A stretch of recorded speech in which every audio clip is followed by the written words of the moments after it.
नमस्कार दोस्तों, आज हम जानेंगे 12 ज्योतिर्लिंगों में से 8वें स्थान का ज्योतिर्लिंग त्र्यंबकेश्वर ज्योतिर्लिंग। इस स्थल की पावन कथा है, महत्व है और वहां की एक अलग पूजा विधि है। त्र्यंबकेश्वर ज्योतिर्लिंग महाराष्ट्र के नासिक जिले में ब्रह्मगिरी पर्वत की तलहटी पर स्थित है। दोस्तों, इसे गौतम ऋषि, मां गंगा, भगवान शिव की त्रिवेणी का स्थल भी माना जाता है। एक समय की बात है, ऋषि गौतम और उनकी पत्नी अहिल्या एक आश्रम में रहते थे।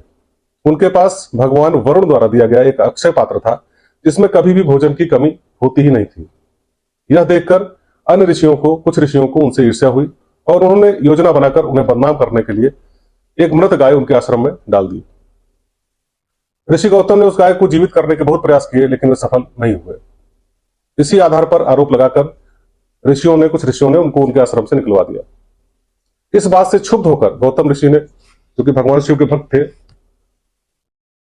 घनघोर तपस्या की। उनकी तपस्या से प्रसन्न होकर भगवान शिव ने उन्हें वरदान दिया, मां गंगा उनके आश्रम में प्रकट होंगी और वो उनको पाप से मुक्त करा देंगी। जब गंगा मां अवतरित हुई तो उनके साथ स्वयं भगवान भी ज्योतिर्लिंग के रूप में प्रकट हो गए।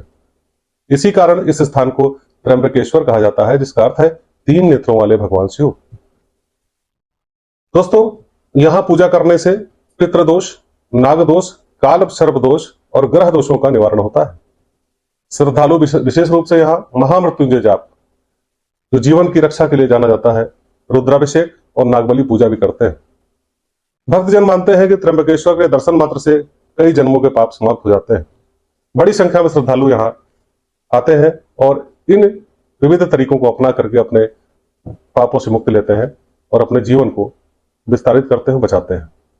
इसी तरह के वीडियो प्राप्त करने के लिए हमसे जुड़े रहें। फिर मिलेंगे, तब तक के लिए ओम नमः शिवाय।